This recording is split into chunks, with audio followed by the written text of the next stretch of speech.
નમસ્કાર, ગુજરાત ફર્સ્ટમાં આપનું સ્વાગત છે અને મુદ્દાની વાત સાથે હું છું દિવ્યા। મુદ્દાની વાતમાં આજે વાત કરવી છે કર્ણાટકની। કર્ણાટકમાં વિધાનસભાની ચૂંટણીના આજે જે પરિણામો આવ્યા છે, આ પરિણામોમાં કોંગ્રેસને જીત મળી છે, ભાજપની કારમી હાર થઈ છે અને જેડીએસ કે જે એવા વેમમાં હતું કે તે કિંગ મેકર બની શકે છે, તે 20ની આજુબાજુમાં જ સમેટાઈ ગયું છે। સાથે જ કર્ણાટકની જે જીત થઈ છે એ જીતે કોંગ્રેસમાં એક આશાવાદ પણ પૂર્યો છે, એક નવો જોમ પણ કોંગ્રેસને, કારણ કે ઘણા સમય બાદ એક હર્ષોલ્લાસ અને ઉજવણીનો માહોલ કોંગ્રેસના કાર્યાલયોમાં જોવા મળ્યો હતો અને એક રીતે આપણે જોવા જઈએ તો કર્ણાટક એક ઉદાહરણ પૂરું પાડ્યું છે કે જ્યારે મુદ્દાથી હટીને મુદ્દાઓ પર ચર્ચા થશે ત્યારે કદાચ આ પરિણામો આવી શકશે, કારણ કે કર્ણાટક વિધાનસભા ચૂંટણીમાં અનેક મુદ્દાઓને લઈને ચર્ચા થઈ। હિજાબથી લઈને ટીપુ સુલતાનથી લઈને બજરંગબલીથી લઈને વિશ કન્યા સુધી, ઝેરીલા સાપ સુધી, આ બધા જ મુદ્દાઓ, છેલ્લે તો બજરંગબલી પણ આવી ચૂક્યા, પરંતુ કર્ણાટકની જનતાએ કદાચ આ બધા જ મુદ્દાને જાકારો આપ્યો હતો અને જે વચનો તેને ગમ્યા એ વચનોને આધીન રહીને તેમણે જે મત આપ્યા અને આ મતના આધાર પર જે જીત હાંસલ થઈ છે કોંગ્રેસને કહી શકાય કે 37 વર્ષનો જે એક રિપીટ ન કરવાની જે થિયરી રહી છે કર્ણાટકની, તેને પણ તેને જાળવી રાખી હતી અને આ વખતે જે રીતે ગયા વખતે ભારતીય જનતા પાર્ટીએ ઓપરેશન કમલ કર્યા બાદ સરકાર બનાવી હતી અને ત્યારબાદ હવે કોંગ્રેસની સરકાર બની છે, એટલું જ નહીં પરંતુ 136 જેટલી બેઠકો પણ કોંગ્રેસને મળી છે। સૌથી પહેલા ચર્ચાને શરૂ કરીએ પહેલા કોંગ્રેસ અને ભાજપ જીત અને હારના કારણો શું રહ્યા તેના ઉપર પણ નજર કરી લઈએ। સૌથી પહેલા હાર જીતની જો વાત કરવાના છે તો ભાજપના હારના કારણો પર સૌથી પહેલા નજર કરી લઈએ, કારણ કે ઝંઝાવાતી પ્રચાર ભારતીય જનતા પાર્ટીના દિગ્ગજો દ્વારા, ખુદ વડાપ્રધાન દ્વારા પણ કરવામાં આવ્યો હતો અને છતાં પણ કેમ ભાજપને હારનો સામનો કરવો પડ્યો હતો તેના ઉપર સૌથી પહેલા નજર કરવી છે, કારણ કે ભારતીય જનતા પાર્ટીએ અનેક મુદ્દાઓને લઈને આ વખતે ચૂંટણીમાં ઝંપલાવ્યું હતું। જો કે પહેલેથી એવું કહેવાતું હતું કે 37 વર્ષથી એક પણ પાર્ટી બેક ટુ બેક સરકાર નથી બનાવી શકી કર્ણાટકમાં અને એટલા જ માટે આ પ્રકારની પરિસ્થિતિ આપણે આજે જોઈ રહ્યા છે। કોંગ્રેસનો 40% કમિશન સરકારનો એજન્ડા ભારતીય જનતા પાર્ટીને થોડું ભારે પડી ગયો હતો। પીસીએમ અને 40% કમિશન આવો મુદ્દો કોંગ્રેસે ઉઠાવ્યો હતો જે કદાચ જનતાના મગજમાં બેસી ગયો। દિગ્ગજોને સાઇડલાઇન કરવું પણ ભારે પડ્યું, કારણ કે જ્યારે ચૂંટણી હોય અને એક સમયના સીએમ રહેલા વ્યક્તિને પણ સાઇડલાઇન કરવામાં આવે, ટિકિટ ન આપવામાં આવે, યેદુરપ્પાની વાત કરી રહ્યા છે, તેમની નારાજગી પણ ક્યાંક નડી ગઈ। લિંગાયત અને વુક્કા લિંગાયત સમુદાયની નારાજગી પણ, લિંગાયત સમાજનો સૌથી મોટો ચહેરો હતા યેદુરપ્પા, જેને સાઇડલાઇન કરવામાં આવ્યા, કદાચ તે પણ નડી ગયું। હિન્દુત્વ, બજરંગબલીનો મુદ્દો એટલો ન ચાલ્યો, કારણ કે છેલ્લે એવું પણ કહેવામાં આવ્યું કે બજરંગબલીનું નામ લઈને વોટ આપવા જજો, પરંતુ જનતાને એ મુદ્દો ખાસ ગમ્યો નહીં। જાતિગત સમીકરણોને સમજવામાં પણ ભાજપ અહીં કર્ણાટકમાં થાપ ખાઈ ગઈ હોય એ પ્રકારનું દેખાવ જોવા મળ્યું, કારણ કે લિંગાયત સમુદાય સૌથી વધારે ભારતીય જનતા પાર્ટીને પસંદ કરતી હતી।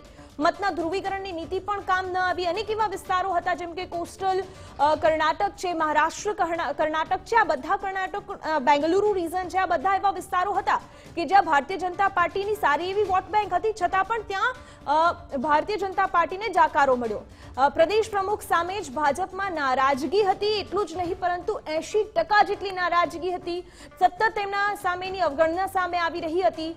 મોંઘવારી અને બેરોજગારીના મુદ્દા પણ હાવી રહ્યા હતા અને સિલિન્ડર કે જે 1200 રૂપિયા પહોંચી ગયો હતો, એ 3 સિલિન્ડર ફ્રી આપવાનું વચન પણ ભારતીય જનતા પાર્ટીને એટલો ફાયદો ન કરાવી શકી જેની આશા ભારતીય જનતા પાર્ટીને હતી। આ એવા કારણો હતા કે જેના કારણે ભાજપની હાર થઈ। હવે વાત કરી લઈએ કોંગ્રેસની જીતના કારણો। એન્ટી ઇન્કમ્બન્સીનો ફાયદો સીધો કોંગ્રેસને મળી રહ્યો, આ સાથે જે કહેવાતું હતું કે એક બેક ટુ બેક સરકાર નથી આવતી કર્ણાટકમાં, તેનો પણ ફાયદો કોંગ્રેસને મળી ગયો, કારણ કે ભારતીય જનતા પાર્ટીની સરકાર હતી, એન્ટી ઇન્કમ્બન્સી હતી અને કદાચ એ કારણથી પણ કોંગ્રેસની જીત કર્ણાટકમાં થઈ હોવાનું માનવામાં આવે છે। એટલું જ નહીં, કર્ણાટકમાં બેક ટુ બેક પ્રચાર કરતા રાહુલ ગાંધી, પ્રિયંકા ગાંધી જોવા મળ્યા હતા અને ધુઆધાર પ્રચાર પણ તેમણે કર્યો। ભારત જોડો યાત્રાએ સીધી જ 38 બેઠકો પર અસર કરી। આ 38 બેઠકો પર જીત હાંસલ કરી છે કોંગ્રેસ પાર્ટીએ। રાહુલ ગાંધી જે 7 થી 8 જિલ્લાઓમાં ગયા હતા, એ 8 જિલ્લાઓની જે અસર કરતી 50 જેટલી બેઠકો હતી, એ 50માંથી 38 બેઠકો ઉપર સીધી જીત થઈ છે। પ્રદેશ અધ્યક્ષ ડીકે શિવકુમારની રણનીતિ કારગત નીવડી, એટલું જ નહીં લોકપ્રિયતા પણ એની ખૂબ જ વધારે. જ્યારે તેમના મતદાતાઓ જે છે પોતાના મત વિસ્તારના લોકો મત આપવા જતા હતા તો એવું કહેતા હતા કે અમે મુખ્યમંત્રીને મત આપવા જઈએ છીએ. સ્થાનિક મુદ્દાઓ પર ચૂંટણી લડી અને તેની સીધી અસર જીતમાં પરિણમી. કોંગ્રેસ માટે સ્થાનિક મુદ્દાઓ ખૂબ જ ફાયદાકારક રહ્યા. રાષ્ટ્રીય અધ્યક્ષ પણ દક્ષિણથી હોવાની પકડ મજબૂત રહી. મલ્લિકાર્જુન ખડગે પોતાના વિસ્તારમાં જ્યારે ચૂંટણી હોય અને પોતાના વિસ્તારના લોકોને કોંગ્રેસના રાષ્ટ્રીય અધ્યક્ષ હોવાનો ફાયદો પણ મળે તેનાથી પણ સીધો ફરક પડ્યો. 40% કમિશનના મુદ્દાને કોંગ્રેસ જનતા વચ્ચે લઈ જવા માટે ખૂબ જ સફળ રહી છે, જેના કારણે ભાજપની હાર થઈ, કોંગ્રેસની જીત થઈ છે. ભાજપમાંથી આવેલા નેતાઓના લીધે પણ ફાયદો થયો છે. જો કે જગદીશ શેટ્ટાર જેવા નેતાઓ જ્યારે કોંગ્રેસમાં આવે તેને ટિકિટ આપવામાં આવે પરંતુ તે એટલું પોતાની જીત નિશ્ચિત ન કરી શકે પરંતુ કોંગ્રેસને ફાયદો કરાવી શક્યું. ચૂંટણી ઢંઢેરાના મુદ્દા મતદારોને ખૂબ જ ગમ્યા. તેમાં અલગ અલગ મુદ્દાઓની વાત કરવામાં આવી હતી. વીજળી ફ્રીની વાત કરવામાં આવી.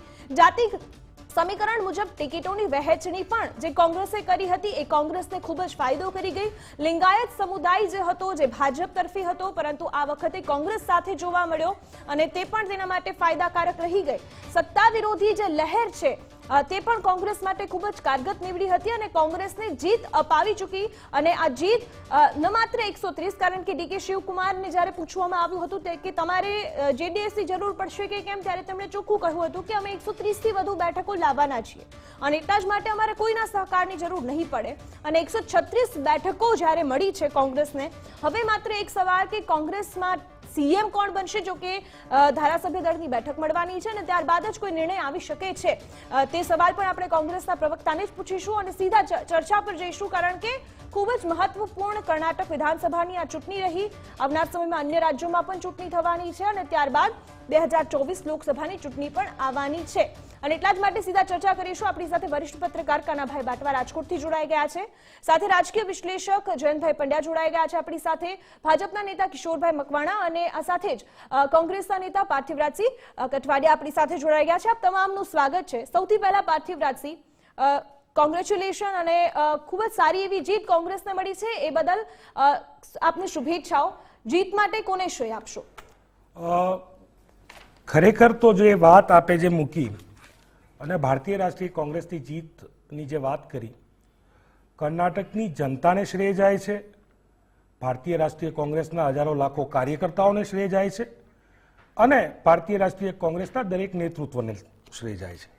પણ એક શેર યાદ આવે કે खुशबू सी आ रही है, खुशबू सी आ रही है कर्नाटक के जाफरान की, खुशबू सी आ रही है कर्नाटक के जाफरान की, खिड़की फिर खुल गई है मोहब्बत की दुकान की. કર્ણાટકની જનતાએ નક્કી કર્યું કે આ નફરતની દુકાન બંધ થવી જોઈએ. નફરતની રાજનીતિને ના પાડી, જે ભાગલાવાદી નીતિઓ હતી એને ના પાડી, જે પોલરાઇઝેશનની વાત કરતા હતા એને ના પાડી અને જે નફરતની રાજનીતિ કરનારા લોકો હતા એને કર્ણાટકની જનતાએ બાય બાય કહી દીધું. બીજી ખાસ કરીને મુદ્દાની વાત કરીએ તો કર્ણાટકની જનતાએ એક વાત સિદ્ધ કરી દીધી છે કે અજય કોઈ નથી હોતું. લોકતંત્રમાં જનતા જ જનાર્દન હોય છે. નરેન્દ્રભાઈ મોદીના આશીર્વાદની સામે જનતાના આશીર્વાદનો વિજય થયો છે. એ આ સ્પષ્ટ જે પરિણામ છે એ સ્પષ્ટ દર્શાવે છે. ભારતીય રાષ્ટ્રીય કોંગ્રેસના મુદ્દા, તમે જે હમણાં ઘણા બધા મુદ્દાઓની ચર્ચા કરી કે 40% પે સીએમ અથવા તો ક્રાય પીએમના મુદ્દાની વાત કરી, ડબલ એન્જિનની સરકારની વાત કરે, એમાં એક એન્જિન કર્ણાટકનું ખખડી પડ્યું, બંધ પડી ગયું, એ આપણે જોયું. પણ ચોક્કસપણે જે મુદ્દાના આધારે દેશના સૌથી શિક્ષિત રાજ્યોમાંનું એક આપણું કર્ણાટક, જેને પુરવાર કર્યું કે ચુનાવમાં, ઇલેક્શનમાં જે પ્રજાના મુદ્દા છે, એ પછી મોંઘવારી હોય, બેરોજગારી હોય, આ પ્રકારના મુદ્દા, મહિલાઓના મુદ્દાની વાત કરીએ તો એક પ્રકારે અર્બન એરિયાની વાત કરીએ તો સિલિન્ડર ઉપર આખું ઇલેક્શન, સિલિન્ડર ઇલેક્શન થઈ ગયું હોય, એ પ્રકારનું અર્બન વુમન્સમાં ખૂબ મોટો આક્રોશ જે સત્તા પક્ષમાં બેઠેલા હતા એમને સામનો કરવો પડ્યો. એ જ રીતે અત્યારે હું સત્તા પક્ષ ઉપર જે ભૂતકાળમાં સત્તામાં હતા એમના ઉપર બીજા કોઈ આક્ષેપો કે બીજા કોઈ મુદ્દાની વાત નહીં કરું, પણ ભારતીય રાષ્ટ્રીય કોંગ્રેસની લીડરશિપ જે પ્રકાર બુથથી લઈ બેંગ્લોર સુધી જે પ્રકારે કેમ્પેન કર્યું, 220થી વધારે રેલીઓની વાત હોય, 60થી વધારે રોડ શોઝની વાત હોય, 40 ઇન્ટરેક્શનની વાત હોય, અને જે પ્રકારે 1 to 1 લોકો સુધી પહોંચી અને ભારતીય રાષ્ટ્રીય કોંગ્રેસના ભૂતકાળની સરકારના કાર્યો અને હાલમાં જે સરકાર છે એની નિષ્ફળતા આ બંને પ્રજા સુધી પહોંચાડવામાં સફળ રહી, જેથી કરી કર્ણાટકના લોકોનો વિશ્વાસ ભારતીય રાષ્ટ્રીય કોંગ્રેસ સંપાદિત કરી શકી અને જેથી કરી જે જન આશીર્વાદ હતા કર્ણાટકની જનતાના, એ કર્ણાટકની જનતાના જન આશીર્વાદ એ ક્યાંક ને ક્યાંક ભારતીય રાષ્ટ્રીય કોંગ્રેસને મળ્યા. જી કિશોરભાઈ, આપનું શું માનવું છે ભાજપના હાર અને આ હારના કારણો અને એ હાર બાદ હવે શું સમીક્ષા? સૌથી પહેલા તો હું પાર્થિવભાઈને ખૂબ ખૂબ અભિનંદન આપું છું કે એમનો પક્ષ વિજયી થયો છે. હવે ભારતીય જનતા પાર્ટી તો હંમેશા ચૂંટણીમાંથી કંઈક ને કંઈક બોધપાઠ શીખતી જ હોય છે. 2 સીટ હતી અમે જીત્યા હતા ત્યારે પણ, અને વિજયી બનીએ છીએ ત્યારે પણ અમારી સમીક્ષા થતી હોય છે. એટલે અમારા માટે દરેક ચૂંટણી કંઈક ને કંઈક બોધપાઠ આપતી હોય છે, જીતીએ તો પણ અને હારીએ તો પણ. એટલે બીજું કે પાર્થિવભાઈએ જે મુદ્દા ગણાવ્યા કોંગ્રેસના વિજયમાં, એમણે ઈવીએમનો પણ આભાર માનવો જોઈએ, મને એવું લાગે છે. એક મુદ્દો રહી ગયો એમનામાંથી.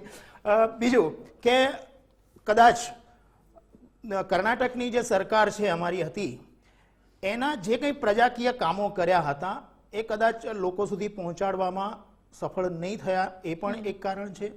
બીજું કે કોંગ્રેસ દ્વારા જે પ્રકારે ભાગલાવાદી પરિબળો છે એને પ્રોત્સાહન આપવાના જે વચનો આપ્યા, એ પણ કદાચ કારણ એક હોઈ શકે. આ પ્રકારના અનેક કારણો હોઈ શકે, પરંતુ ભારતીય જનતા પાર્ટી હંમેશા કંઈક ને કંઈક બોધપાઠ શીખતી હોય છે. એટલે આ ચૂંટણીમાંથી પણ ભારતીય જનતા પાર્ટી ચોક્કસપણે કંઈક બોધપાઠ લેશે. પણ એમ નહીં, મારે એ જાણવું છે કિશોરભાઈ કે એવા તમારી હારના કારણો કયા રહ્યા? કોંગ્રેસની વાત તો તમે કરી દીધી, પરંતુ ભાજપે એવી શું ભૂલ કરી કે જેના કારણે કર્ણાટક અને એ પણ દક્ષિણનો દરવાજો બંધ થઈ ગયો? નહીં, આપે જ હમણાં કહ્યું કે કર્ણાટક એકમાત્ર એવું છે દક્ષિણમાં કે હંમેશા એ રિપીટ કરતું નથી. 37 વર્ષનો એનો ઇતિહાસ છે, એટલે એ હંમેશા રિપીટ કરતું નથી. એક બીજું કે તમે તો જે પ્રકારની થિયરી ચાલતી હોય છે ને બદલવામાં માનો છો. હા, એ જ કે ભારતીય જનતા પાર્ટીની સરકારે જે કંઈ કામો કર્યા હતા એ પ્રજાને સમજાવવામાં યોગ્ય રીતે નિષ્ફળ પણ ગયા હશું અમે. એક મુદ્દો એ પણ હશે. બીજું કે જેમ મેં કહ્યું એમ કે ભારતીય જનતા પાર્ટી દરેક ચૂંટણીમાં કંઈક ને કંઈક બોધપાઠ શીખતી હોય છે. એવું નથી કે અમે આ પહેલી જ વાર ચૂંટણી હાર્યા છીએ, ભૂતકાળમાં પણ હાર્યા છીએ. ઓકે, જયવંતભાઈ, આપના મત મુજબ આજે જે પરિણામો સામે આવ્યા છે, એક વાત તો છે જ કે ત્યાં બેક ટુ બેક કોઈ બીજી વખત સરકાર નથી આવતી, પરંતુ છતાં પણ ઘણા બધા મુદ્દાઓ, જેમ કે આપણે ધાર્મિક મુદ્દાઓને લઈ લઈએ અને બીજી બાજુ ખરેખર જે જમીની મુદ્દાઓ છે તેની વાત કરી લઈએ, તો આ રાજ્ય પરથી આપણને એવું તો ખબર પડ્યું કે જમીની મુદ્દા ઉપર જો ચર્ચા થશે તો કદાચ લોકોને વધારે ગમશે. જમીની મુદ્દાની ચર્ચા પણ ગમે છે અને સાંપ્રદાયિક મુદ્દા પણ અસર કરતા હોય છે. જો એમ ન હોત તો મુસ્લિમોના મત જે કોંગ્રેસ તરફે ગયા એ આજે ગયા ન હોત. એટલે 2% સિવાયને લગભગ, મારી પાસે આંકડો નથી ફાઇનલ, પણ મેં જે વચ્ચે જોયો હતો ત્યારે 2% સિવાયના મત લગભગ 86% મત એ કોંગ્રેસને મળ્યા છે. એટલે એ જે કન્સોલિડેશન થયું, ધ્રુવીકરણ થયું, મુસ્લિમોનું મત છે કોંગ્રેસ તરફે ગયા, એમાં આરક્ષણનો મુદ્દો પણ આવી ગયો અને સર્વોચ્ચ ન્યાયાલયે પણ એની સુનાવણી કરી હતી. એટલે એ પણ મુદ્દો ગયો કે વિરુદ્ધમાં ગયો ભાજપની અને કોંગ્રેસની તરફેણમાં ગયો. અને સાથોસાથ બજરંગ દળ ઉપર પ્રતિબંધની વાત અને PFI ઉપર પણ પ્રતિબંધની વાત કોંગ્રેસે કરી.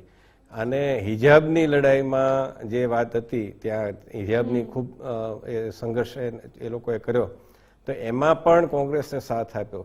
એટલે આ બધા મુદ્દા છે. એટલે એવું નથી કે સાંપ્રદાયિક મુદ્દા નથી ચાલતા. હા, કોની તરફેણમાં નથી ચાલ્યા એ આપણે કહી શકીએ. અને બીજી બાજુ છે સ્થાનિક મુદ્દાની, જ્યાં સુધી વાત છે ત્યાં સુધી, તો ત્યાં પ્રાદેશિકતા, એટલે તમે દક્ષિણમાં મહારાષ્ટ્રથી નીચે ઉતરો, આમ તો મહારાષ્ટ્ર પણ આવી ગયું, પણ મહારાષ્ટ્રથી નીચે ઉતરો ત્યારે વધારે મજબૂત રીતે પ્રાદેશિક મુદ્દા ચાલતા હોય છે, રાષ્ટ્રીય મુદ્દા ઓછા ચાલતા હોય છે. ગુજરાતનું તમે જુઓ, રાજસ્થાન જુઓ, મધ્યપ્રદેશ, ત્યાં સ્થાનિક કરતા રાષ્ટ્રીય મુદ્દા વધારે ચાલતા હોય છે. જ્યારે એટલે ગુજરાત મોડેલ છે બધે લાગુ નથી પડી શકતું. કર્ણાટક, તમિલનાડુ, કેરળ અને આંધ્રપ્રદેશ, તેલંગાણા, આ બધા રાજ્યોમાં ત્યાંની જે અસ્મિતાનો પ્રશ્ન છે, એટલે આપણે ગુજરાતીઓ અલગ રીતે અસ્મિતાની વાત કરીએ છીએ, જ્યારે ત્યાંની અસ્મિતાની વાત અલગ રીતે થાય છે. આપણે ગુજરાતી ભાષાને આપણે ભૂલી જઈએ, પણ ત્યાંના લોકો એવું નથી. ત્યાં કન્નડ વિરુદ્ધ હિન્દી, તો હિન્દી જ્યારે પણ વાત આવી વચ્ચે અમિત શાહજીએ કહ્યું કે હિન્દી દિવસ હતો ને કે હિન્દી ભાષામાં વહીવટ કરવાનો ને એ બધું કહ્યું, ત્યારે ત્યાં કન્નડનો મુદ્દો ઉપડ્યો. એ જ રીતે અમૂલ વર્સિસ નંદિનીનો મુદ્દો ઉપડ્યો, એ પણ ત્યાં ગયો. અને સાથોસાથ મહારાષ્ટ્ર અને કર્ણાટક વચ્ચે જે સીમાનો મુદ્દો ચાલે છે, સરહદનો મુદ્દો, એ પણ અસર કરતા. એટલે તમે ત્યાં મુંબઈ, એનો જે આપણે જેમ સૌરાષ્ટ્ર, ઉત્તર ગુજરાત, મધ્ય ગુજરાત, દક્ષિણ ગુજરાત એવા 4 ઝોન છે, એમ ત્યાં એક ઝોન છે, એનું નામ છે મુંબઈ કર્ણાટક અથવા મહારાષ્ટ્ર, જે એનો બોર્ડર એરિયા છે. તો એ વિસ્તારમાં પણ ભાજપની પીછેહટ થઈ છે, કારણ કે મહારાષ્ટ્રમાં ભાજપની સરકાર, કર્ણાટકમાં ભાજપની સરકાર, આમ છતાંય એ મુદ્દે બંને સામસામે થઈ ગયા હતા. તો આ મુદ્દા પણ અસર કરતા હોય છે, સ્થાનિક મુદ્દા. અને સાથોસાથ સૌથી મોટો ઇસ્યુ હોય તો ભાજપમાં સ્થાનિક નેતૃત્વ, જે ડબલ એન્જિન સરકારની ભાજપના લોકો વાત કરતા હોય છે, તો એમાં ડબલ એન્જિનમાં તમારે 2 એન્જિન મજબૂત જ્યાં જ્યાં હોય છે, ત્યાં આજે જ ઉત્તર પ્રદેશની ચૂંટણીના પરિણામો આવ્યા છે, એમાં આપણે જોઈ શકીએ કે ત્યાં બધા જ નગર નિગમોમાં ભાજપનો વિજય થયો, તો ત્યાં મજબૂત છે. અહીંયા તમે ગુજરાતમાં એક અલગ વાત છે, કારણ કે અહીંયા નરેન્દ્ર મોદીનું સીધું જોડાણ અહીંયા એમણે ખૂણે ખૂણે કામ કર્યું છે. એટલે અહીંયા તમે કોઈ પણ મુખ્યપ્રધાનને મૂકો તો ચાલી જાય છે, પણ કર્ણાટક એવું નથી. એટલે ફરીવાર કહું છું કે ગુજરાત મોડલ કર્ણાટકમાં લાગુ પડતું નથી. ત્યાં તમે યેદુરપ્પાને લાવ્યા, એમને દૂર કર્યા, પછી બમ્મઈને લાવ્યા, બસવરાજ બમ્મઈને, એની પણ દૂર કરવાની વાત હતી. વળી પાછા યેદુરપ્પાને પાર્લામેન્ટરી બોર્ડમાં લાવ્યા. BA સંતોષનું પોતાની એક ભૂમિકા હતી. સાથોસાથ જે ઈશ્વરપ્પા હોય કે પછી જગદીશ શેટ્ટાર, આ લિંગાયત સમુદાયના નેતા છે, એમાં ખાસ કરીને જગદીશ શેટ્ટાર જે પૂર્વ મુખ્યપ્રધાન પણ રહી ચૂક્યા છે, તો એ જતા હોય તો અહીંયા જેમ કોંગ્રેસ ભૂલો કરતી હતી કે ગુજરાતમાં કોંગ્રેસમાંથી કોઈ પણ જાય તો કે ભાઈ જતા હોય તો ભલે જાય, એમ ત્યાં જગદીશ શેટ્ટરને જવા દીધા. ભલે કદાચ જીત્યા નહીં હોય, પરંતુ એ એક ફટકો નેરેટિવમાં તો પાડી જ શકે. એટલે આ પ્રકારનું આખું વલણ જે રહ્યું, અને સાથોસાથ હિન્દુત્વના મુદ્દે જે ઢીલું ઢાલું વલણ રહ્યું કે ભાઈ નુપુર શર્માનો મુદ્દો આવ્યો ત્યારે તમે એના હાથ ઝાટકી ખખેરી નાખ્યા, અને એના કારણે પછી જે હત્યાઓ થઈ આખા દેશમાં, અને એમાં કર્ણાટકમાં પણ પ્રવીણ નેટારુની હત્યા થઈ. તો એ મુદ્દો હોય કે પછી અહીંયા આપણે ગુજરાતમાં કાજલ હિન્દુસ્તાનીનો મુદ્દો જોયો. સાથોસાથ પઠાણનો તમે પહેલા કીધું કે ભાઈ અમે પ્રતિબંધ મૂકશું મધ્યપ્રદેશમાં, ને એમાં પછી એકદમ ના પાડી દીધી. બીજું કે પછી તૃપ્તિકરણની વાત આવી, પસમાનદા મુસ્લિમોને બધું.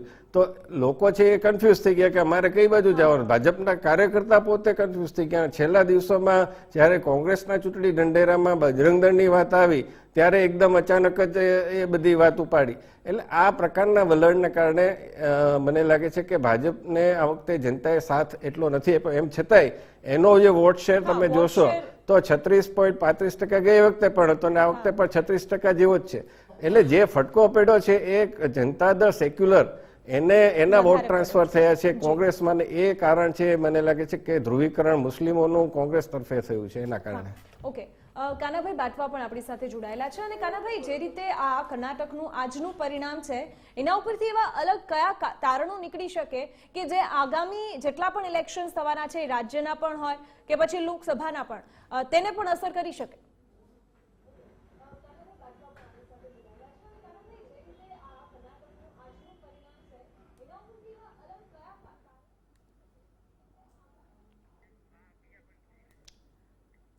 કાનાભાઈને અમારો અવાજ નથી પહોંચી રહ્યો. ફરી એક વખત એમની પાસે જવાનો પ્રયત્ન કરીશું. અને જે રીતે હવે સવાલ એ થાય કે નેક્સ્ટ કોણ? પાર્થિવરાજજી, CM ને લઈને જે ચર્ચાઓ હવે થવાની જ છે, સ્વાભાવિક છે, કારણ કે સરકાર બની, તમારી જીત થઈ ચૂકી છે, એટલે સ્વાભાવિક હવે જનતા એવું જ ઈચ્છે કે અમારા CM કોણ? 2 નામો સામે આવી રહ્યા છે, DK શિવકુમાર, સિદ્ધારમૈયા, બેમાંથી કોઈ કે પછી? આપની વાતનો જવાબ આપતા પહેલા ભાઈ કિશોરભાઈ અને જયવંતભાઈએ જે વાત કરી એના ઉપર થોડોક પ્રકાશ પાડવા માંગુ છું. હમણાં EVM ના મુદ્દે વાત કરી તો કિશોરભાઈને હું યાદ કરાવું કે 2009માં એમના માર્ગદર્શક મંડળના ખૂબ મોટા નેતા નરેન્દ્રભાઈ જેને ગુરુ માને છે એવા અડવાણીજી અને હાલના એમના રાષ્ટ્રીય પ્રવક્તા જીવીએલ નરસિંહા રાવ એ લોકોએ 2009માં પુસ્તક લખ્યું હતું ડેમોક્રેસી એટ રિસ્ક. એમને જોઈતું હોય તો વાંચવા આપવું, જેમાં માત્ર ઈવીએમ ઉપર સવાલો હતા. અમારા પાર્ટીના કોઈ નેતા તરફથી આધિકારિક બયાન નથી આવ્યું કે આજ સુધી, પણ એમના નેતાઓએ તો પુસ્તક લખી છે. બીજી વાત કરીએ કે હમણાં જે સાંપ્રદાયિકતાની વાત કરતા હતા જયવંતભાઈ, કે મુસ્લિમોના મત, ક્રિશ્ચનોના મત, તો વાત થાય ટકાવારીની વાત થાય તો સમગ્ર કર્ણાટક રાજ્યમાં 84%થી વધારે એટલે આશરે 85% જેટલા મતદારો એ હિન્દુ ધર્મમાં, સનાતન ધર્મમાં માનવાવાળા છે. એટલે એ પ્રકારની વાત નથી થતી. ત્યાં કર્ણાટકની જનતાએ જે મત આપ્યા છે એ જે 40% કમિશનવાળી સરકાર હતા એના વિરુદ્ધમાં આપ્યા છે.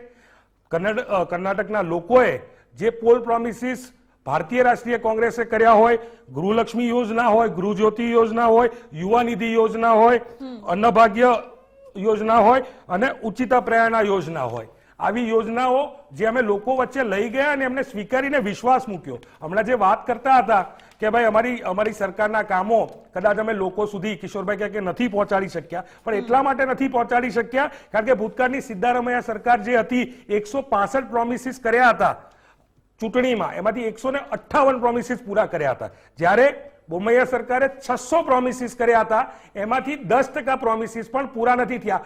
આ જ બોમૈયા સરકારે જાન્યુઆરીમાં એવું કીધું હતું કે અમે અમારા પ્રોમિસીસનું વ્હાઇટ પેપર લાવશું. વ્હાઇટ પેપર ના લાવી શક્યા એટલે કર્ણાટકની સરકારને ખબર પડી ગઈ કે અમારી જોડે જે વાયદા કર્યા છે અમને છેતર્યા છે, અમને ખોટું બોલ્યા છે. બીજી વાત કરીએ કે ભારતીય રાષ્ટ્રીય કોંગ્રેસથી બીજી બધી સરકારોની બી વાત કરીએ કે હિમાચલ હોય કે રાજસ્થાન હોય, રાજસ્થાનની સરકારમાં હાલમાં પણ કોમ્પ્લાયન્સ રિપોર્ટ કે જે અમે પોલ પ્રોમિસીસ આપ્યા હતા, ચૂંટણીના વાયદા કર્યા હતા, એમાં અમે કેટલા કામ પૂરા કર્યા એનો અમે રિપોર્ટ કાર્ડ લઈને આવ્યા છે. હિમાચલમાં 10 વાયદા કર્યા હતા, 10માંથી 5 વાયદા 6 મહિનાની અંદર પૂર્ણ કર્યા છે.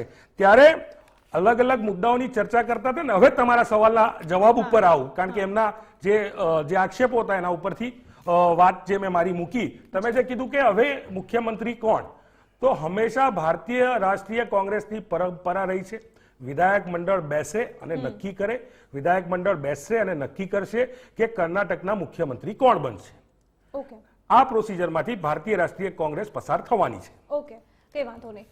કાનાભાઈ આપણી સાથે ફરી એક વખત જોડાઈ ગયા છે. કાનાભાઈ, જે રીતે આજના આ પરિણામો આવ્યા તેના ઉપરથી કેવા તારણો નીકળી શકે આગામી જેટલી પણ વિધાનસભા, લોકસભાની ચૂંટણીઓ આવનાર છે તેને લઈને?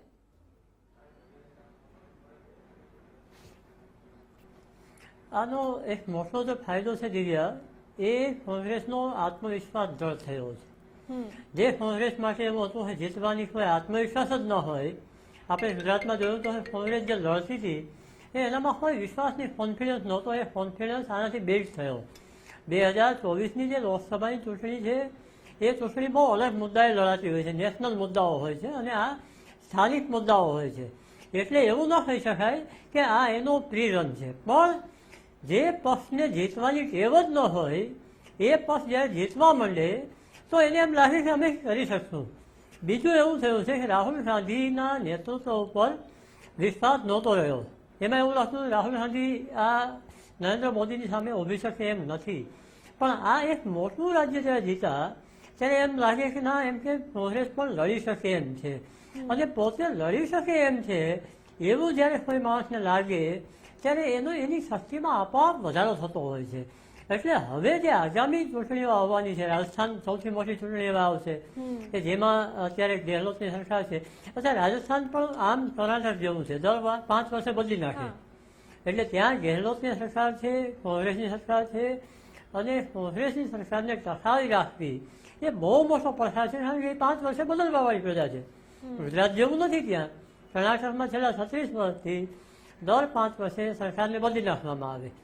તો આ જે રાજસ્થાનની ચૂંટણી છે એમાં જો કદાચ કોંગ્રેસ પોતે મજબૂત થઈને ઉભી રહી અને જીતે તો એની બહુ મોટી અસર 2024ની લોકસભા ચૂંટણી ઉપર 2 રીતે પડે. પહેલી રીતે કે એ લડવાની તાકાત મળે. બીજી બાબત એ કે વિરોધ પક્ષો જે છે એ વિપક્ષ પોતાના નેતા તરીકે કોંગ્રેસને સ્વીકારવા માંડે. અત્યારે સમસ્યા એવી છે કે વિપક્ષને ભેગું થવું છે, ભાજપની સામે લડવું છે, પણ કોંગ્રેસને નેતા માનવા નથી. કારણ કે એનું એક એવું નેરેટિવ સેટ થયું છે, એવું ભાજપ દ્વારા જ કરવામાં આવ્યું છે નેરેટિવ સેટ, કે રાહુલ ગાંધી મુખ્ય નેતા હોય 2024ની ચૂંટણીમાં, એવું ભાજપ ઈચ્છે છે. કારણ કે રાહુલ ગાંધીને હરાવવા એ સહેલા છે, એવું એક નેરેટિવ સેટ થયું છે. એ નેરેટિવ આ વિજય પછી તૂટશે. અને જે નીતિશ કુમાર બધે ફરે છે કન્વીનર થઈને, અથવા મમતા દીદી જે કહે છે, એ બધા જો એક થાય તો એ એક મોટો ફરક પડશે કે જે 2024ની ચૂંટણીમાં ભાજપની સામે ટક્કર લઈ શકાય. બાકી ગઈ ચૂંટણી આપણે જોઈ છે, 19ની ચૂંટણી, કે જેમાં વિપક્ષો એક પણ નહોતા થઈ શક્યા, અને ટક્કર આપવાની તો વાત દૂર રહી, એ લોકો સરખી રીતે લડી પણ નહોતા શક્યા. ત્રીજો મુદ્દો એ છે કે મોટા રાજ્ય જીતવાનું એ બહુ મહત્વની વસ્તુ હોય છે.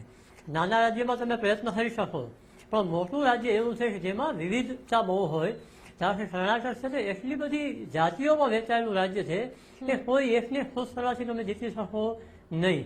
તો એ એક આખા દેશ જેવું રાજ્ય હોય છે. જ્યારે મોટું રાજ્ય હોય ત્યારે આખા દેશનું પ્રતિનિધિત્વ કરતું હોય છે. એવું જ્યારે રાજ્ય તમે જીતો ત્યારે તમારા ચૂંટણીની જે આખું કેમ્પેનિંગ છે, તમારા મુદ્દાઓ છે, એની પણ કસોટી થતી હોય છે. એટલે કોંગ્રેસે આ વિજયમાંથી ચૂંટણીનો વ્યૂહરચના પણ જીતવાની છે, અને 2024ની વ્યૂહરચના કેવી હોવી જોઈએ એની એક ઝલક એમાંથી મળી. એવું હું નથી કહેતો કોઈને કહી શકે કે આમ જ 2024ની ચૂંટણી જીતી શકાય છે, પણ એની એક ઝલક તમને મળે ખરી. જી અને એટલા જ માટે છે ને એવી ચર્ચા પણ થાય છે કે આ પ્રકારની ચૂંટણીમાં એક જીત મળી છે કોંગ્રેસે, તો એની અસર આવનાર વિધાનસભાની ચૂંટણીઓમાં પણ થવાની જ છે. અને કિશોરભાઈ, જે રીતે આ વખતે ઘણા બધા મુદ્દાઓ રહ્યા, પરંતુ કદાચ ભારતીય જનતા પાર્ટી રાષ્ટ્રીય મુદ્દાઓ પર જ પોતાની જે પ્રચાર છે તેને હાવી રાખ્યો, અને એટલા જ માટે કદાચ ચૂકી ગઈ. કારણ કે જો આટલી સારી રીતે સરકાર ચાલતી હોય અને જો સારા કામો થયા હોય તો પછી જનતાને એ ગમ્યા જ હોત. અને જે રીતે મેં પહેલા જ કહ્યું કે યુપીમાં પણ તમે પેટર્ન બદલી હતી, આ વખતે પણ પેટર્ન બદલવાની ચર્ચાઓ ચાલતી હતી. તમારા નેતાઓ કહેતા હતા કે આ વખતે પણ અમે પેટર્ન બદલીશું. તો એટલા જ માટે રાષ્ટ્રીય મુદ્દાઓ પર વધારે ફોકસ કર્યું અને સ્થાનિક મુદ્દાઓ પર ન ફોકસ કરીને કદાચ આ જીત ગુમાવવાનો વારો આવ્યો. નહીં, એવું નથી. દરેક, ચાહે ગુજરાતની ચૂંટણી હોય કે કોઈ પણ રાજ્યની ચૂંટણી હોય, તો સ્થાનિક મુદ્દા અને રાષ્ટ્રીય મુદ્દા દરેક મુદ્દાની ચર્ચા થતી જ હોય છે. અને દાખલા તરીકે કોંગ્રેસ છે તો એણે બજરંગ દળ ઉપર પ્રતિબંધ મૂકવાની વાત કરી. તો એટલે ટૂંકમાં એવું નથી હોતું કે રાજ્યની ચૂંટણીઓ એટલે રાષ્ટ્રીય મુદ્દા, કારણ કે અંતે તો રાષ્ટ્રીય મુદ્દાની પણ ત્યાં અસર થતી જ હોય છે. એટલે કોઈ પણ ચૂંટણી હોય, સ્થાનિક મુદ્દા પણ હોય છે, રાજ્યના મુદ્દા હોય છે અને સેન્ટરના મુદ્દા હોય છે. એ દરેક મુદ્દાની ચર્ચા થતી જ હોય છે. સ્થાનિક મુદ્દાઓ ઉપર આ ચૂંટણી લડી કે તેના ભારતીય જનતા પાર્ટીની સરકારે જે કંઈ કામો કર્યા ત્યાં આગળ કર્ણાટકની અંદર, એ મુદ્દા પ્રજાની વચ્ચે લઈ ગયા છે. સાથે સાથે નરેન્દ્રભાઈના નેતૃત્વમાં જે કેન્દ્ર સરકારે કામો કર્યા છે એ મુદ્દા પણ લઈ ગયા. એક સવાલ એવો પણ આવે છે કે તમે રાષ્ટ્રીય નેતાઓના આધાર પર કર્ણાટકમાં રહ્યા અને એટલા માટે અંદર જે ખટરાગ ચાલતો હતો એ ખટરાગે એટલું મોટું સ્વરૂપ ધારણ કરી લીધું કે એ જ કદાચ એક હારનું કારણ બની ગયું.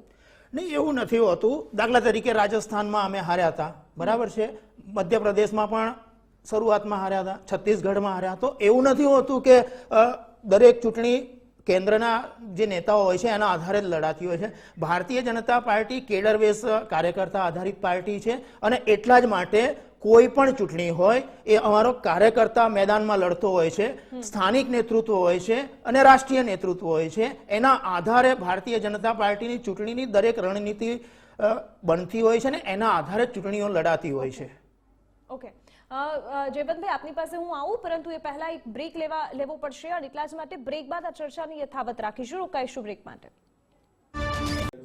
વિરામ બાદ આપનું સ્વાગત છે અને ચર્ચાને આપણે આગળ વધારીશું. આપણી સાથે રાજકીય વિશ્લેષક જયવંતભાઈ પણ જોડાયેલા છે. અને જયવંતભાઈ, જે રીતના પરિણામો આપણે આજે જોયા, ચર્ચા પણ આપણે ઘણી બધી કરી છે, પરંતુ જે રીતના સ્થાનિક મુદ્દાઓને લઈને આ ચૂંટણી લડાઈ હતી, તો આપને એવું નથી લાગતું કે ખરેખર આ બધા રીતે સાંપ્રદાયિક મુદ્દાઓને ધ્યાનમાં લેવા કરતા સ્થાનિક મુદ્દાઓ પર જ ચૂંટણી લડાવી જોઈએ, અને એ જ મુદ્દાઓ પર કદાચ ચૂંટણી લડાશે તો આવનાર સમયમાં અલગ અલગ રાજ્યોના જનતાને પણ એ મુદ્દા આધારિત મતદાન કરવાનો પણ મોકો મળશે?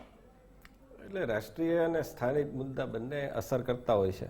અને સ્થાનિક મુદ્દામાં પણ તમે આજે વિધાનસભાની ચૂંટણી હોય એટલે એમાં કેટલાક તમે કેટલી કોલેજ આપશો, અથવા તો શિક્ષણમાં શું શું સુધારા કરશો, શું નવી કોલેજો આપશો, આરોગ્યની શું નવી સુવિધાઓ આપશો, આ બધા મુદ્દાઓ અસર કરતા હોય છે.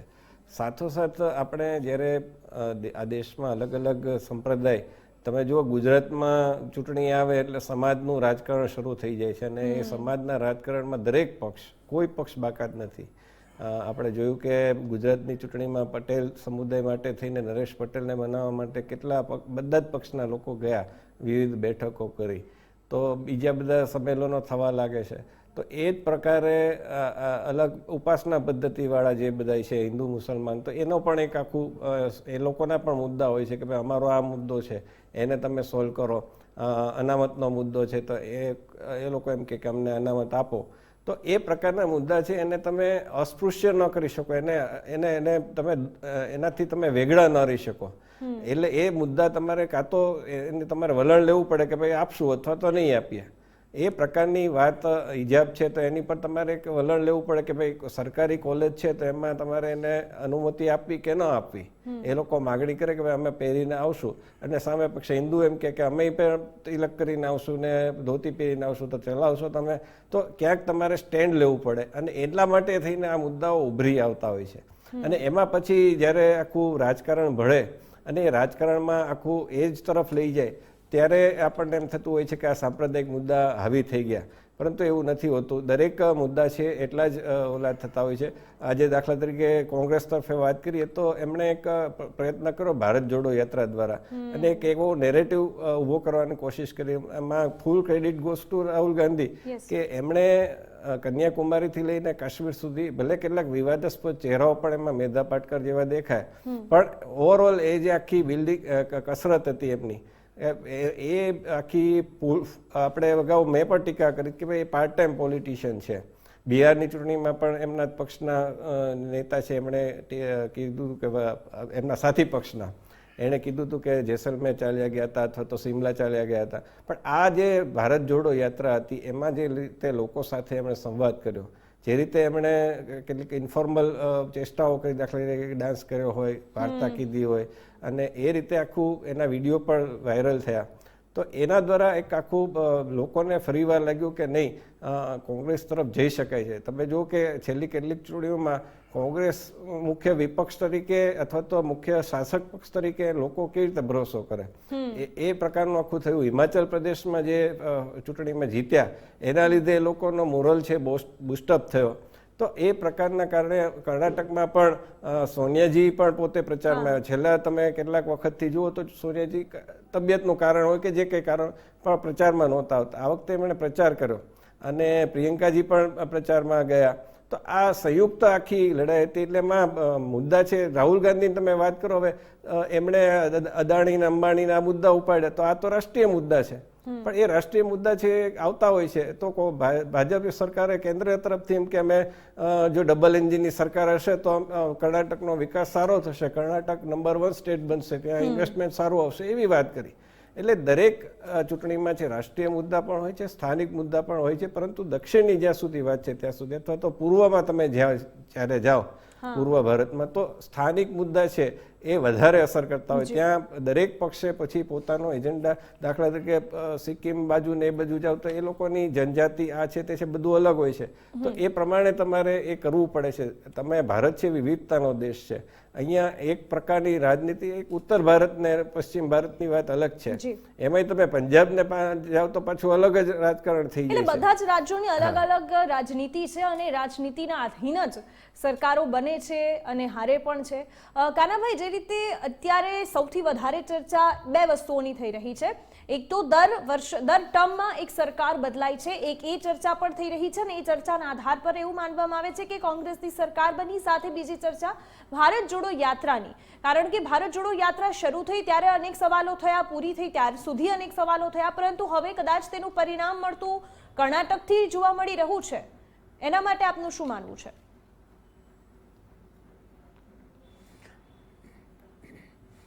ભારત જોડો યાત્રાને હાસ્યાસ્પદ ચિતરી દેવા માટે ભાજપે બહુ મોટા પ્રયત્નો કર્યા કે આ નકામી છે, હાસ્યાસ્પદ છે, આ માણસ આ ભારત જોડો યાત્રા કરે છે એનો કંઈ ફાયદો નથી થવાનો. પૂરી થઈ ત્યાં સુધી અને પૂરી થયા પછી પણ ભાજપ દ્વારા એક જ વાત કહેવામાં આવતી હતી કે આ યાત્રાનો કોઈ ફાયદો ન થાય. રાહુલ ગાંધી એ યાત્રાને વળગી રહ્યા. એણે પોતાના કોઈ શેડ્યુલમાં ફેર ન થયેલો, એના માટે ગુજરાત પણ ના આવ્યા એકાદ વાર સિવાય. અને એ યાત્રાને એણે બહુ નિષ્ઠાપૂર્વક નિભાવી. એટલે એનો ફરક માત્ર કર્ણાટકમાં નહીં, એ યાત્રા જ્યાંથી નીકળી એ આખા પથ ઉપર એ અસર કઈ રીતે કરી. ખાલી માણસોને, મતદારોને અપીલ કરે એ ફાયદો ન હોય. તમારા આખા રાજ્યના કાર્યકરો એક થાય, સંગઠિત થાય, એ તમારી સાથે આવે ત્યારે બધા જ નેતાઓ સાથે આવે, એની સાથે સંવાદ થાય, એનો આપસમાં સંવાદ થાય, આ બધા ફાયદાઓ હોય છે. રાહુલ ગાંધી સિવાય પણ જેટલા લોકોએ જ્યારે છે ને યાત્રાઓ કાઢી છે એના ફાયદા એને થયા છે. અડવાણીજીની રથયાત્રા એ સૌથી મોટો દાખલો છે. ભાજપને મજબૂત બનાવવા માટે અને આ સ્થિતિ આજે જે સ્થિતિએ લઈ આવવા માટે અડવાણીજીની રથયાત્રા સૌથી મોટું વાહન બન્યું હતું. તો એ ભારત જોડો યાત્રાનો જે ફાયદો છે એ ધીમે ધીમે બધે દેખાય જ્યાંથી એ નીકળી ગયા. એ પક્ષને સંગઠિત કરે, પક્ષમાં જોમ પોરે, પક્ષમાં ચેતન લઈ આવે અને નેતાઓને પણ એક સાથે લઈ આવે. હવે જ્યારે વાત રહી કે આવતી ચૂંટણીમાં આનો કંઈ ફાયદો થાય ખરો, બીજા બધામાં થાય. જુઓ, કર્ણાટકની વાત અલગ છે અને આવતી ચૂંટણીમાં રાજસ્થાન સહિતની વાત જુદી છે. કર્ણાટક એક એવું રાજ્ય છે, આપે જેમ કહ્યું કે દર 5 વર્ષે બદલી જાય એટલે આ બદલાઈ ગઈ. હા, એ મોટો ફાયદો છે કે 5 વર્ષે બદલાઈ જાય છે એટલા માટે કોંગ્રેસને બદલી નાખી. પણ 5 વર્ષે જ્યારે બદલાય ને ત્યારે તમે છેલ્લી 5 વખતની ચૂંટણી જોઈએ ને તો એમાં આ 136 બેઠક ક્યારેય નથી મળી. બેઠકો મળે છે પણ 110, 112, 115 અઢારની આજુબાજુ મળે છે. પણ જ્યારે તમને 136 બેઠક મળતી હોય ત્યારે સમજવું જોઈએ કે લોકોએ તમને બધું જ ભૂલીને મત આપ્યા છે અને લોકોએ સરકારની વિરુદ્ધમાં મત આપ્યા છે. જે 5 વચન કોંગ્રેસે આપ્યા હતા એ 5 વચન બહુ મહત્વના હતા. એની બહુ ચર્ચાઓ નથી થતી, પણ એ ત્યાં કર્ણાટકમાં એની ચર્ચા બહુ છે. આપણે નેશનલ મીડિયા ઉપર અથવા આપણા જે મીડિયા ઉપર એ ચર્ચાઓ બહુ નથી થઈ, પણ કર્ણાટકમાં એની ચર્ચા બહુ હતી કે તમે 10 કિલો ચોખા આપશો, યુવાનોને 3000 રૂપિયા સ્ટાઇપેન્ડ આપશો, મહિલાઓને 2000 રૂપિયા આપશો, તમે 200 યુનિટ વીજળી આપશો, મહિલાઓને મફત મુસાફરી આપશો. આ જે 5 વચનો હતા ને એ 5 વચનોએ બહુ અસર કરી છે. અને એવી એ સ્થાનિક મુદ્દાઓ એણે લીધા છે. જ્યારે એણે પ્રચાર કર્યો ત્યારે જે ભ્રષ્ટાચારનો મુદ્દો છે, હું આપને કહું, આ ચૂંટણીમાં ભાજપને જો સૌથી વધુ નડ્યું હોય તો એ આ ભ્રષ્ટાચારનો મુદ્દો. 40% સરકારવાળો જે મુદ્દો ચાલ્યો ને એ મુદ્દો આપણે અહીંયા જ્યારે હોય ત્યારે આપણે અંગ્રેજી છાપાઓ પર જ આધાર રાખીને બેઠા હોઈએ છીએ. પણ ત્યાંથી જે મિત્રો પાછા આવ્યા, કર્ણાટકમાં ભાજપનો ચૂંટણી પ્રચાર કરીને જે પાછા આવ્યા એ ઘણા મિત્રો સાથે બહુ અંગત મિત્રો હોવાને લીધે વાત આપણે કરતા હોઈએ તો એમણે એવું કીધું કે અમે જીતી જઈશું. પણ અઘરું છે. અઘરું એટલા માટે છે કે આ કરપ્શનવાળો મુદ્દો જે છે એ બહુ ચાલે છે અને એ આ ચૂંટણીમાં પણ દેખાયું કે કરપ્શનનો મુદ્દો છે બહુ ચાલ્યો છે. એટલે આવતી ચૂંટણીમાં આની સીધી અસર પડે કે ન પડે, પણ જો સ્થાનિક સારા મુદ્દાઓ લઈને જો ચૂંટણીમાં જવામાં આવે અને જો મુદ્દાઓ પહેલેથી ઉઠાવ્યા હોય સારા, કારણ કે આ મુદ્દો કરપ્શનનો આજ ચૂંટણી પૂરતો ઉઠાવ્યો નથી. ભાજપ કોંગ્રેસ ઘણો ટાઈમથી ઉઠાવ્યો હતો આ મુદ્દો અને એ મુદ્દાને એની સફળતા સુધી લઈ ગયો. આવું જ કામ એને બીજા રાજ્યોમાં પણ કરવું પડે, જે રાજસ્થાનમાં સંભવ નથી. કારણ રાજસ્થાનમાં તમારી જ સરકાર છે એટલે તમારે લોક કલ્યાણની વાતો પર જવું પડશે. અને છેલ્લે તો એક વાત કહું, લોક કલ્યાણના મુદ્દાઓ હંમેશા જીતે છે. લોકોની સુખાકારીના મુદ્દાઓ હંમેશા જીતે છે. 3 પ્રકારના મુદ્દાઓ હોય છે ચૂંટણીમાં: આભાસી મુદ્દાઓ, ભાવનાત્મક મુદ્દાઓ અને ધરાતલના મુદ્દાઓ. આભાસી મુદ્દાઓ ઘણા બધા હોય જે ઉભા કર્યા હોય છે. ભાવનાત્મક મુદ્દાઓ જે ધર્મ આધારિત કે એવા હોય છે અને ધરાતલના મુદ્દાઓ કે જે લોકોને સ્પર્શતા મુદ્દાઓ હોય છે. એટલે લોકોને સ્પર્શતા જેટલા પણ મુદ્દાઓની ચર્ચા થશે એ ચર્ચાના પરિણામો કદાચ આવા જ કંઈક જોવા મળશે. પણ જે રીતે પાર્થિવરાજજી અત્યારે ચર્ચા એ પણ થઈ રહી છે કે દર વર્ષે બદલાય છે, દર ટર્મમાં બદલાય છે, એટલા માટે આ વખતે બદલાય, એના માટે કંઈ ખાસ નથી, કારણ કે આવું તો પહેલા પણ થયેલું છે, પહેલા પણ કોંગ્રેસની સરકાર છે, અને જે રીતે આપણને કાનાભાઈ કહ્યું કે આ સૌથી વધારે સીટો છે અત્યારે 136, આ પહેલા 1999માં 132 સીટો કોંગ્રેસને મળી હતી. પરંતુ એક વાત તો આવે જ છે કે દર ટર્મમાં બદલાય છે એટલે આ ટર્મમાં બદલાય. બેન, ખાસ કરીને આપે જે વાત કરી કે દર ટર્મે બદલાય છે એટલે આ વખતે બદલાય, પણ આ પ્રકારની લેન્ડસ્લાઇડ વિક્ટરી ઘણા વર્ષો પછી મળી છે, એના પણ કેટલાક કારણો છે. જે હમણાં વાત કરી કે આભાસી મુદ્દાઓ અને ભાવનાત્મક મુદ્દાઓની ચર્ચા કરી, પણ ભારતીય રાષ્ટ્રીય કોંગ્રેસે ક્યારે આભાસી મુદ્દાઓની વાત નથી કરી અને ક્યારે કોઈ ભાવનાત્મક મુદ્દાઓ ઉપર રાજનીતિ નથી કરી. અમે જે ચર્ચા કરતા હતા કે જ્યારે અમે વેલફેર સ્કીમ્સની વાત કરી, અમે આ 5 ગેરંટીની જે વાત કરતા હતા કે ગૃહલક્ષ્મી, ગૃહજ્યોતિ, યુવા નિધિ, અન્નભાગ્ય, ઉચિતા પ્રયાણા, મહિલાઓને 2000 રૂપિયા, ગૃહજ્યોતિમાં 200 યુનિટ, યુવા નિધિમાં 3000 થી 1500 રૂપિયા, આ પ્રકારની યોજનાની ગેરંટી અમે જ્યારે લોકોને આપી ત્યારે સૌથી પહેલો સવાલ સત્તા પક્ષના લોકો કહેતા હતા કે તમે અમને કઈ રીતે આપશો, આ ક્યાંથી લાવશો. ત્યારે અમે કીધું કે આ સરકાર છેલ્લા 4 વર્ષમાં 40% કમિશન લેખે પ્રજાના ખિસ્સામાંથી 1.5 લાખ કરોડ ખંખેરી લીધા છે. એ 1.5 લાખ કરોડ અમે પાછા પ્રજાના ખિસ્સામાં મૂકી દઈશું. વાત કરીએ જે હમણાં કહેતા હતા ભ્રષ્ટાચારના મુદ્દાની વાત, તો જે COVID-19 સપ્લાયનો મુદ્દો હોય જેમાં 75% કમિશનની વાત હોય, આ ધાર્મિક મુદ્દાઓની વાત છે. ધર્મના આધારે જે લોકો રાજનીતિ કરે છે, કેમ વિશ્વાસ ના મૂક્યો? હમણાં જે હિન્દુ, મુસ્લિમ, ક્રિશ્ચનની વાત થાય, ધાર્મિક મઠો જોડે 30% કમિશન લીધું છે.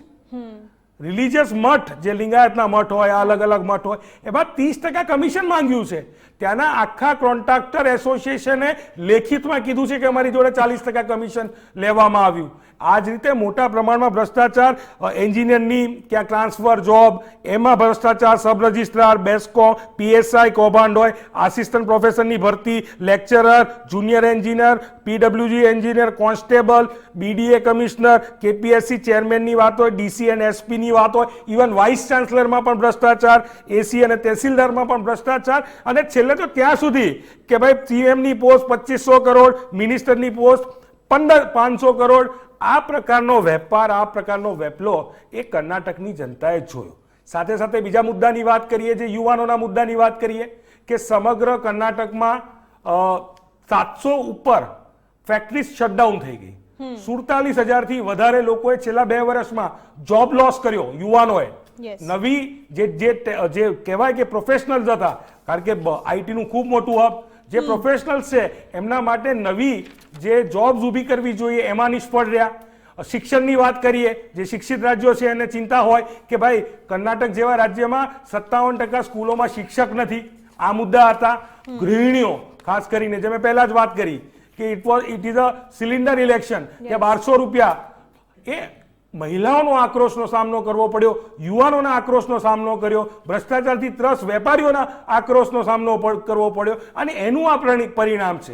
અને સાથે સાથે સત્તાનું કેન્દ્રીકરણ, સત્તાના કેન્દ્રીકરણ જ્યારે ઓલવેઝ આપણા લોકતંત્રની જે તાકાત છે એ વિકેન્દ્રીકરણ છે, પણ જે પ્રકારનું સત્તાનું કેન્દ્રીકરણ ભાજપામાં જોવા મળે છે એના લીધે ખૂબ મોટા પ્રમાણમાં નુકસાન ભારતીય જનતા પાર્ટીએ ભોગ્યું, અને કર્ણાટકની જનતાના આશીર્વાદ એ ભારતીય રાષ્ટ્રીય કોંગ્રેસને મળ્યા. ઓકે કિશોરભાઈ, જે રીતે અત્યારે પાર્થિવરાજસિંહે જેટલા પણ આરોપ લગાવ્યા એ ભ્રષ્ટાચારની પણ વાત હોય, કારણ ભ્રષ્ટાચાર એ માત્ર એવું નથી કે કોઈ એક જ સરકાર કરતી હોય. ભ્રષ્ટાચાર અત્યાર સુધી જેટલી પણ સરકારો બની છે એમણે કર્યું જ છે, પરંતુ 40% કમિશનની વાત હોય એટલું જ નહીં, બેરોજગારી અને આ સાથે મોંઘવારી પણ મુદ્દો રહી, કારણ કે પહેલા 1200 રૂપિયાનું સિલિન્ડર થાય અને પછી વચનોમાં આવે કે 3 સિલિન્ડર ફ્રી. દૂધને લઈને આટલો બધો વિવાદ થયો, અને આ દૂધમાં પણ જ્યારે તમે એવું કહો કે ભાઈ અડધો લીટર રોજ દૂધ ફ્રી આપવામાં આવશે, આયુષ્માન યોજનામાં 10 લાખની સારવાર થશે, એ ખૂબ સારો મુદ્દો છે, પરંતુ આ બધા મુદ્દાઓ પણ ન ચાલ્યા.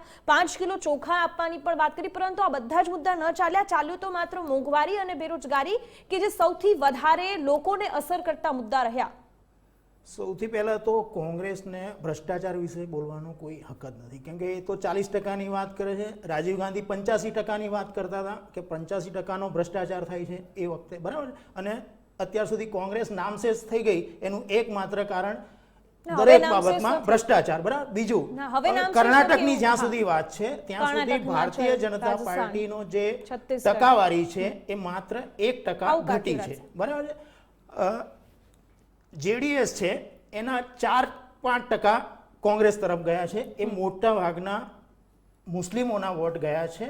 એટલે કોંગ્રેસે જે મુસ્લિમ તુષ્ટિકરણની જે નીતિ અપનાવી, ભાગલાવાતી નીતિ અપનાવી અને જય બજરંગબલી બોલનારા પર પ્રતિબંધ મૂકવાની વાત નહીં, પણ કરી. મને આ બહુ જે- મને હા તમે આ પી- બજરંગબલી કહ્યું એટલે હું પી- ખાલી મને એક જ વાત એક વાક્ય જેવી બોલવું છે. સંસ્થાઓને આ બજરંગબલીનો એ કરવાની- નારો તો જે આ બધે ચૂંટણી જે પહેલા કોંગ્રેસની ભારતીય જે જનતા પાર્ટીમાં ચાલતો હતો એ આતંકવાદને ચૂંટણી પછી પ્રોત્સાહન આપવાની કોંગ્રેસમાં વાત ચાલે છે, છે. એના કારણે જય આ થતું બજરંગબલી હોય જય છે. બજરંગબલી આ પહેલા અહીંયા જ સંભળાતું હતું, પછી અહીંયા સંભળાતું હતું, પણ આ મુદ્દો પણ એટલો ન ચાલે. નહીં, હું એ જ કહું છું ને કે ત્યાં કર્ણાટકની અંદર જે 4% જે મુસ્લિમોના વોટ હતા, જે જેડીએસના હતા, એ સીધે સીધા કોંગ્રેસ તરફ ગયા છે.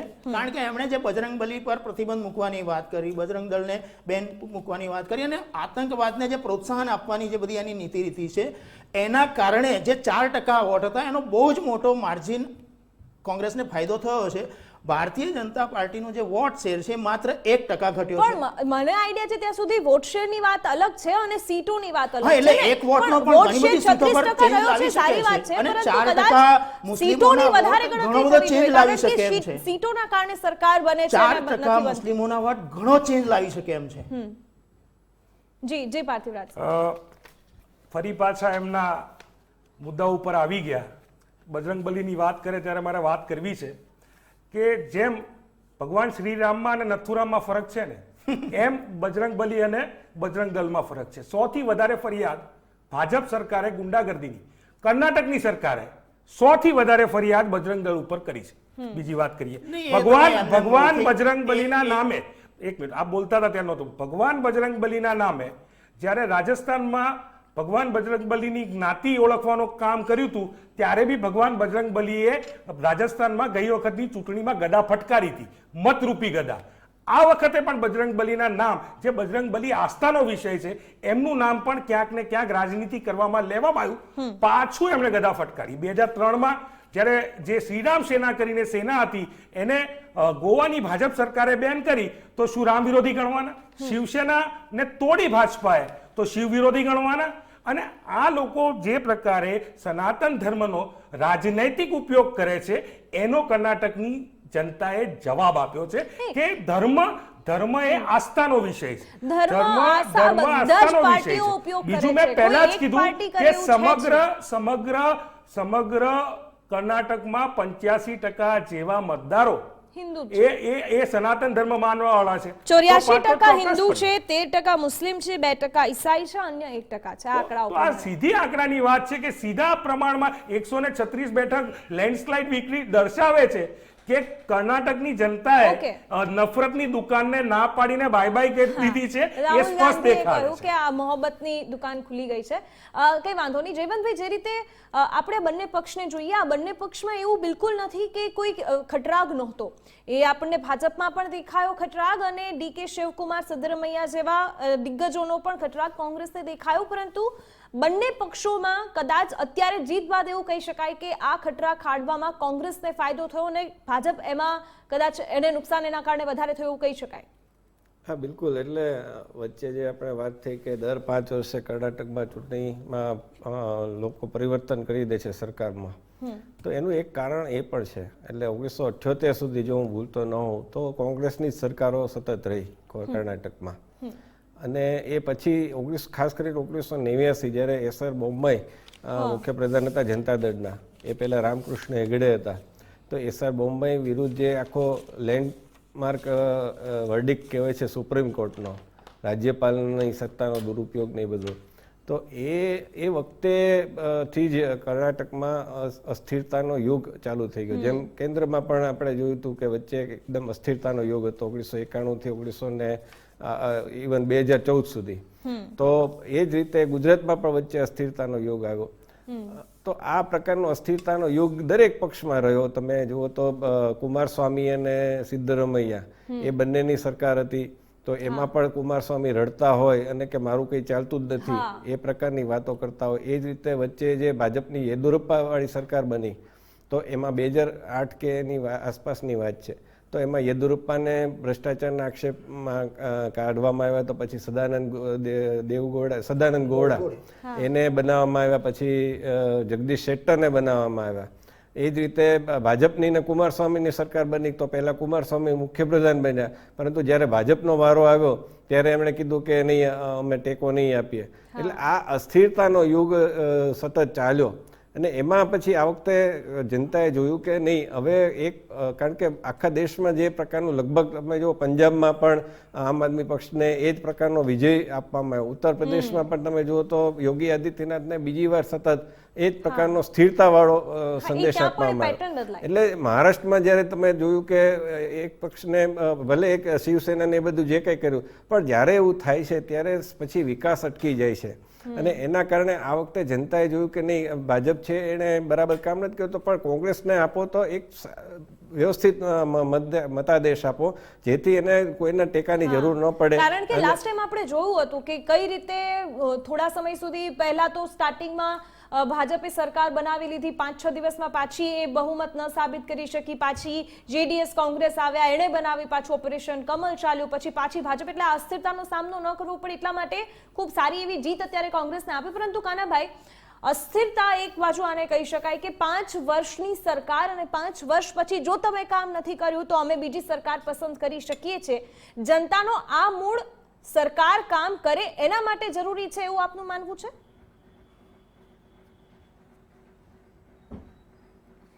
સો ટકા એવું જરૂરી છે કે જે સરકાર કામ ન કરે એને ઘરે બેસાડી દેવી જોઈએ. આવો મૂળ જો જનતા રાખે તો સરકારો કામ કરશે, જવાબદારીથી કામ કરશે અને એને ડર રહેશે. થાય છે એવું કે જેને જીતનો મદ હોય છે ને એને ડર નથી લાગતો. એને એમ થાય છે અમે તો શાશ્વત સત્તા ભોગવવા માટે જ આવ્યા છીએ, એટલે એ જનતાનું કામ નહીં કરે, એ ભ્રષ્ટાચાર કરશે, એ બીજું બધું જ કરશે. અને લોકોને એ જેમ ખરેખર છે ને, લોકશાહીમાં લોકો એ માલિક છે, પણ એ લોકોને માલિકને બદલે ગુલામ જો હળવા માંડે કોઈ સરકારો, તો એવી સરકારોને જાકારો આપવો જોઈએ. અને હું તો એવું કહું છું કે જ્યાં સરકાર બદલાઈ જાય છે ત્યાં જ સાચી લોકશાહી છે. જ્યાં સરકાર નથી બદલાતી ત્યાં લોકશાહી પછી ધીમે ધીમે ધીમે નબળી પડી જાય છે અને એક સ્ટેગ્નન્સી આવી જાય. જે સત્તામાં બેઠેલા લોકો છે એને પણ એક અભિમાન આવી જાય છે, એને પણ એમ થાય છે કે અમારા સિવાય કોઈ છે નહીં, અમે જ જીતશું. તો આજે તમે કીધું જગ્યાએ વાત બહુ મહત્વની છે કે 5 વર્ષે જો સરકાર બદલાઈ જતી હોય તો એનો ફાયદો જનતાને, દેશને, લોકશાહીને બધાને થાય. પણ એવું દરેક વખતે થતું નથી, કારણ કે જનતા સરકાર જે કામ કરે છે કે નથી કરતી એ બાબતે એ વાતને ઉઠાવવા વાળા નથી હોતા. દરેક રાજ્યમાં આવું હશે કે નહીં હોય, પણ કર્ણાટકમાં જે મુદ્દો કોંગ્રેસ ઉઠાવી શકી ને, જનતાને કન્વિન્સ કરી શકી. આપણી આ ચર્ચામાં એક મુદ્દો ખરેખર તો કોંગ્રેસના મિત્રોએ કહેવા જેવો હતો કે આ વખતનો કર્ણાટકનો જે કોંગ્રેસનો જે પ્રચાર છે ને, એ પ્રચાર મુદ્દાઓને જનતા સુધી પહોંચાડનાર હતો. ચૂંટણીઓ મુદ્દાને લોકોમાં વહેતા મૂકવાથી જીતાતી હોય છે. લોકોમાં જે મુદ્દાની ચર્ચા થવા માંડે ને એ મુદ્દો ચાલે. એટલે આ ભ્રષ્ટાચારનો મુદ્દો છે અને એ સિવાયના મુદ્દાઓ છે, એ મુદ્દાઓને કર્ણાટકની ચૂંટણીમાં બહુ જ અસરકારકથી પહોંચાડવામાં અને કદાચ આ મુદ્દાઓના કારણે જ કોંગ્રેસ અને ફાયદો થયો છે એવું અત્યારે આપણે જોઈ જ શકીએ છીએ. જી કાનાભાઈ, મારી પાસે સમયનો થોડો અભાવ છે એટલા માટે હું આપને અટકાવવા માંગીશ. અને જયવંતભાઈ, એટલા માટે આપને પૂછવા માંગુ છું કારણ કે આ રાજકીય વિશ્લેષક તરીકે કાનાભાઈ અને આપ બેમાંથી કોઈ એક જ સારો જવાબ આપી શકો, આ બંને આપી શકો. જે રીતે આપણે અત્યાર સુધી એવું વાતો કરતા હતા કે રાહુલ ગાંધી ખરેખર એટલું કંઈ ઉકાળી શકે એમ નથી, પરંતુ ભારત જોડો યાત્રા બાદથી અત્યારે કર્ણાટકનું આ રિઝલ્ટ, તેમનો ધુઆધાર ત્યાં પ્રચાર, ન માત્ર રાહુલ, પ્રિયંકા ગાંધી, સોનિયા ગાંધી પણ, તો આ કર્ણાટકની જીત બાદથી રાહુલ ગાંધીની ઇમેજમાં પણ થોડો ઘણો સુધારો આવ્યો હોય એવું કહી શકાય. અત્યારે કેવું વહેલું થશે એટલા માટે, કારણ કે જ્યારે તમે કોઈ રાજ્યમાં નબળા નેતા હોય અને તો તમે જીતાડી શકો તો એક પ્રકારનું કહી શકાય કે ભાઈ ના, હવે રાહુલ ગાંધીને નામ ઉપર મત મળે છે, જે રીતે નરેન્દ્ર મોદી માટે કહેવાય છે એ રીતે. પરંતુ આ રાજ્યમાં કર્ણાટકમાં ખાસ કરીને બધા જ માત્ર રાહુલ ગાંધીની સોનિયાજી, પ્રિયંકાજી, સિદ્ધરમૈયાજી અને ડીકે શિવકુમાર અને બીજા બધા જે કંઈ મલ્લિકાર્જુન ખડગે સૌથી મોટું નામ તો એ છે, કારણ કે એને પક્ષે કોઈ પણ પક્ષમાં ચૂંટણી નથી થતી.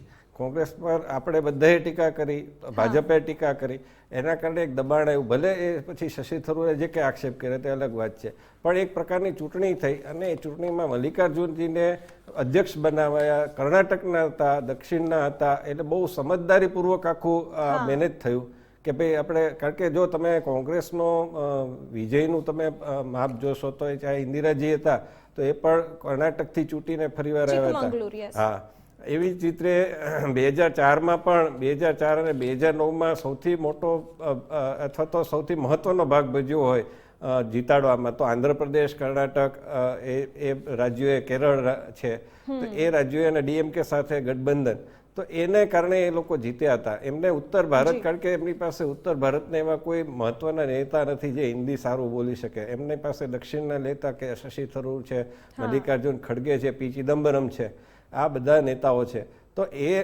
એના કારણે એમણે મલ્લિકાર્જુન ખડગે પણ ભાગ ભજવ્યો. દલિત નેતા સિદ્ધરમૈયા એ અહિદા કહેવાય છે, SC ST ને OBC, અને સાથોસાથ ડીકે શિવકુમાર વોકાલિગા સમુદાયના છે.